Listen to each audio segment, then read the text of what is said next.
Speaking of Katie Porter, and now who's basically been replaced by Eric Swalwell, but there is a video of her that went kind of viral where she's yelling at a staffer. And I wanted to play that video, and then I want to play a video where she kind of walks out on an interview, and then contrast it to the same interviewer asking you the same question. Video that was discovered after she walked out or tried to walk out. She wound up staying, but after she wound up threatening to leave and got very upset during this interview, people started looking for other instances of her being problematic. So here's the problematic discovery, and then we'll go back to the actual interview that you were subjected to as well.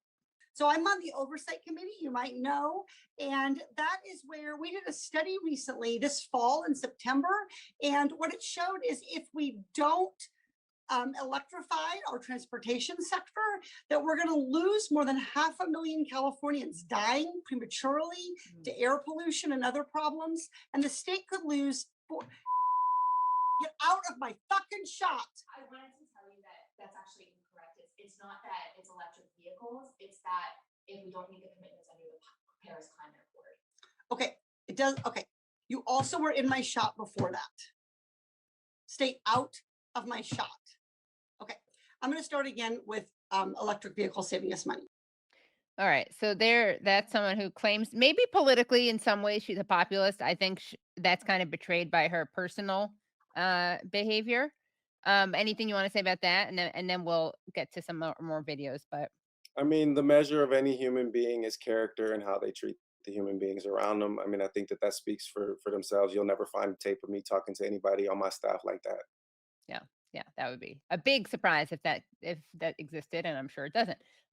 So let's take a look at another video. This is of Katie Porter. Here she is being questioned by a CBS reporter who basically did like it was almost like a mashup of all these interviews with all of the people running for governor. So let's take a look at how Katie Porter responded to this reporter. What do you say to the 40% of California voters who you'll need in order to win, who voted for Trump? How would I need them in order to win, man? Well, unless you think you're going to get 60% of the vote. You think you'll get 60%. Everybody who did not vote for Trump will vote for you. That's what you're saying. In a general election, yes. If it is me versus a Republican, I think that I will win the people who did not vote for Trump. What if it's you versus another Democrat? I don't intend that to be the case. So how do you not intend that to be the case? Are you going to ask them not to run? No, I'm saying I'm going to build the support. I have the support already in terms of name recognition. And so I'm going to do the very best I can to make sure that we get through this primary in a really strong position. But let me be clear with you. I represented Orange County. I represented a purple area. I have stood on my own 2 feet and won Republican votes before. That's not something every candidate in this race can say. If you're from a deep blue area, if you're from LA or you're from Oakland, you don't have an experience. But you just said you don't need those Trump voters. Well, you asked me if I needed them to win. So you don't I think feel like this is unnecessarily argumentative. What is your question? The question is the same thing I asked everybody, that this is being called the empowering voters to stop Trump's power grab. Every other candidate has answered this question. This is not Correct. And I said I support it. So, and the question is, what do you say to the 40% of voters who voted for Trump? Oh, I'm happy to say that. It's the do you need them to win part that I don't understand. I'm happy to answer the question as you have it written, and I'll answer it. And we've also asked the other candidates, do you think you need any of those 40% of California voters to win? And you're saying, no, you don't. No, I'm saying I'm going to try to win every vote I can. And what I'm saying to you is that... Well, to those voters, okay, so you... I don't want to keep doing this. I'm going to call it. Okay. Thank you. You're not going to do the interview with us? Nope, not like this. I'm not. Not with 7 follow-ups to every single question you ask. Every other candidate has answered our follow-ups. I don't care. I want to have a pleasant, positive conversation in which you ask me about every issue on this list. And if every question you're going to make up a follow-up question, then we're never going to get there. Ms. And Porter, we're just going to circle around. I am an investigative I have never reporter. had to do this before, ever. You've never had to have a conversation with to end an reporter? interview. Okay, but every other candidate has done this. What part of, I'm me, I'm running for governor because I'm a leader. So I am going to make... So you're not going to answer questions from reporters? Okay, why don't we go through? I will continue to ask follow-up questions because that's my job as a journalist, but I will go through and ask these, and if you don't want to answer, you don't want to answer. So nearly every legislative... I don't want to have an unhappy experience with you, and I don't want this all on camera. I don't want to have an unhappy experience with you either. I would love to continue to ask these questions so that we can show our viewers what every candidate feels about every one of these issues that they care about. And redistricting, it's a massive issue. We're going to do an entire story just on the responses to that question. And I've asked everybody the same follow-up questions. So that was interesting. And then we're going to get to your response on the same question. Somehow you managed to keep it together. But what is your response to that? Um, I'll try to keep this brief so we can get to the next section of video. Privilege breeds mediocrity. Okay. When you are never contested, then you never have to be good at anything. And Katie Porter thought she was just going to throw her jersey on the field and that the other team would go home. She thought that because she had name recognition and because 18% of California voters could identify her in polling that took place in February, that she already had the election won and she didn't have to answer any tough questions and that she didn't have to sit there for investigative reports. And shout out to Julie Watts, who handled herself like a Yeah, really pro well. in that interview.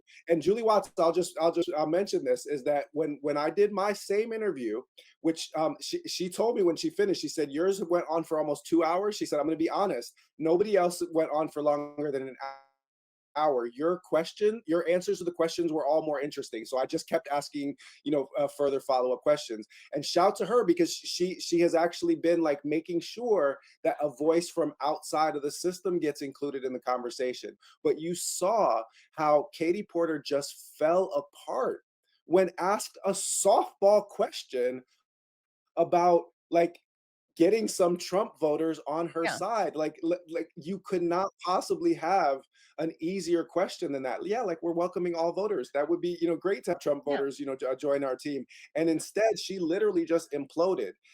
Yeah, and character matters. All right. Well, let's see another way that she could have responded to the same question. Can you set this up so people understand the context here, and then we'll watch the video? Sure. So there were questions asked over an extended period.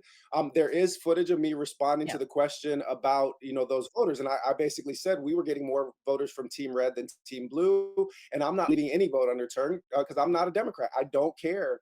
And we expect to get Bernie Trump voters and Trump voters, right? That we're going to recruit those voters. So that's how I answered that question. The question here was about Prop 50. And this one actually, as it happens, ended up getting picked up by a Vote No on Prop 50 group. And they ended up running ads that were literally just me with Green Party next to my name. I got a bunch of free advertising all up and down the state. My students came into class. They were like, Professor Ware, you popped up during my YouTube videos yesterday. So which is great because we don't have, the corporate budget. But I was just asked what I thought about Prop 50, which is the response to Texas gerrymandering by promoting gerrymandering inside the state of California. So I answered it on the basis of principle, not on the basis of Democrat partisanship. So you can see it from there.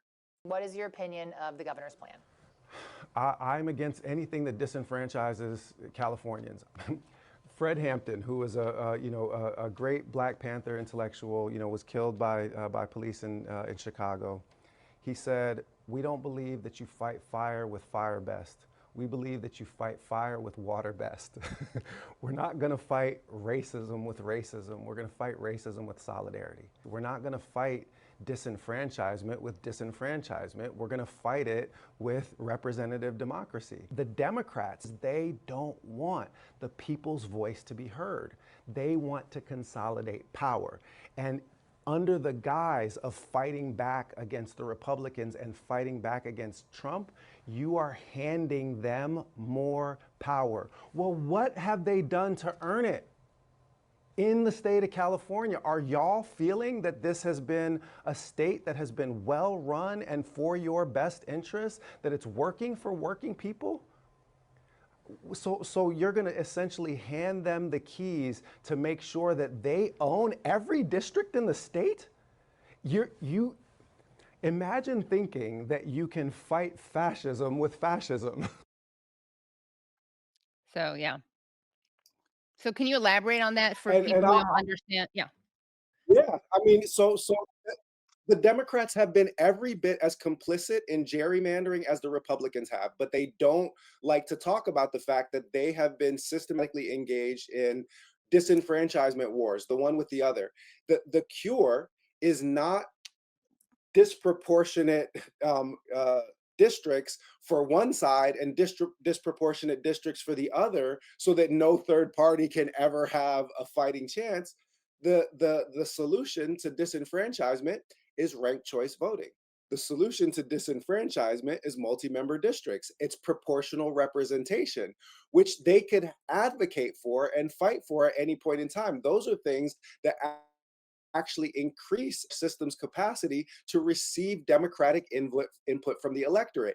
But the Democrats have been just as devoted to stopping ranked choice voting and proportional representation as the Republicans have, because it takes away the lesser of two evils argument from them. They want everything to be winner takes all. And then they want to, instead of having the voters choose the people that they want the people in office to choose the voters that are in their district.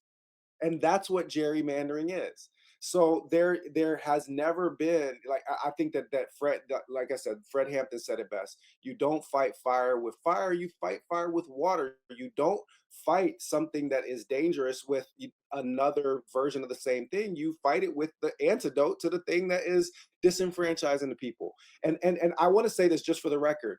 When I was interviewed on that, this was probably in April, I was 95% sure that Prop 50 was going to pass, because I knew the Democrats were going to spend, and they spent $300 million just to hold the special election, and then they spent tens of millions of dollars on advertisements. You could not go 5 minutes without seeing a Prop 50 ad.